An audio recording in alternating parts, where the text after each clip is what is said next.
নেতারা এসেছেন, ওনারা স্বেচ্ছাসেবক দলের অ্যাক্টিভিটিস দেখবেন এবং লক্ষ্য করবেন, পর্যবেক্ষণ করবেন। এরপরে মনে হয় একটি কমিটি তারা এখানে উপহার দিবেন, আজকে হোক কালকে হোক কদিন পরে হোক দিবেন। আমি এইটুকু বলতে চাই, বিগত দিনে এরশাদ হোসেন পাপ্পু ও এম এ পারভেজ লিটনের সম্মিলিত সভাপতি সাধারণ সম্পর্কের যে কমিটিটা ছিল, আমার জানা মতো অত্যন্ত শক্তিশালী কমিটি ছিল।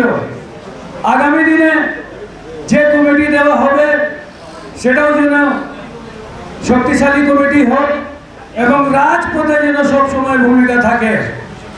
আমরা যারা বিএনপি করি, আমরা যারা বিএনপির অঙ্গ সহযোগী দলে আছি, আমরা মনে করছি যে আমাদের জয় হয়ে গেছে। কিন্তু বন্ধুরা, আমাদের জয় এখনো অনেক বাকি আছে ভাই। আমরা বেশি উৎফুল্ল হব না, আমরা এটা মনে করব না যে আমাদের জয় হয়ে গেছে। আমরা এই কয়দিন পরে আমরা নির্বাচনের মাধ্যমে আমরা সরকার গঠন করব, এত সহজ নয়। আগামী দিনে আমাদের বহু কঠিন পরীক্ষা দিতে হবে। কখন যে কোন খেলা হবে, কোন খেলায় আমাদের পরীক্ষা দিতে হবে, এই পরীক্ষার জন্য আমাদেরকে প্রস্তুত থাকতে হবে ভাইয়েরা আমার।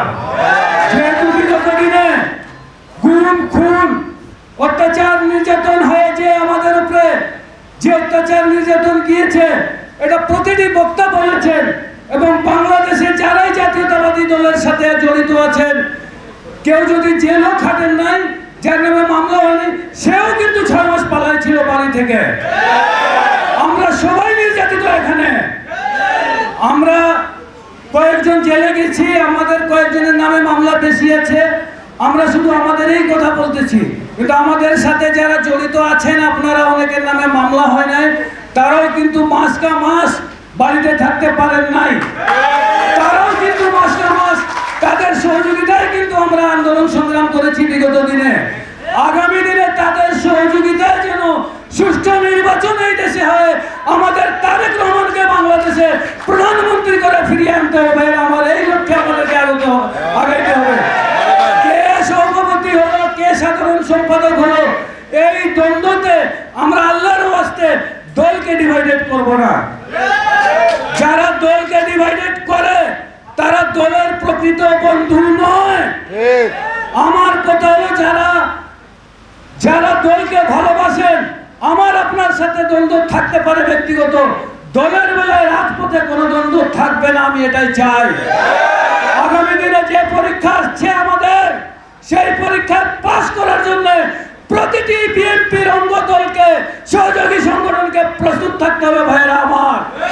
আর একটি কথা, সারা বাংলাদেশে আওয়ামী লীগ চলে গেছে বলে বিএনপি দখল করে নিছে, এই চাঁদাবাজি, এই দখলবাজি, এই লুটতরাজ, এটা থেকে আমাদেরকে বাঁচতে হবে ভাইয়েরা আমার। এটা থেকে আমাদেরকে বাঁচতে হবে। সারা বাংলাদেশে 2 আনা হলেও এটা ঘটেছে, 4 আনা হলেও এটা ঘটেছে। এটা নিয়ে আমাদের জাতীয়তাবাদী দলের কিন্তু ইন্টারন্যাশনালি ভাবে বদনাম হচ্ছে। এই বদনাম যেহেতু সৈয়দপুর কিশোরগঞ্জে না হয়, শহীদপুরের কিশোরগঞ্জের জেলার নেতৃত্ব, এটা আমাদেরকে লক্ষ্য রাখতে হবে। এবং কোনোভাবেই আমাদের লোক কোনো চাঁদাবাজির সাথে জড়িত হবে না, কোনো দখলবাজির সাথে জড়িত হবে না। এটা আমি আপনাদের কাছে আহ্বান জানাচ্ছি। বক্তব্যের কিছু নাই, 2 মিনিট সময় দেওয়া হয়েছিল। আগামী দিনে, বিগত দিনে যেভাবে আমরা রাজপথে ছিলাম, আমরা ভদ্রভাবে রাজপথে থাকে আমাদের নেতাকে নির্বাচিত করে আমাদের দেশে ফিরিয়ে আনার আহ্বান জানিয়ে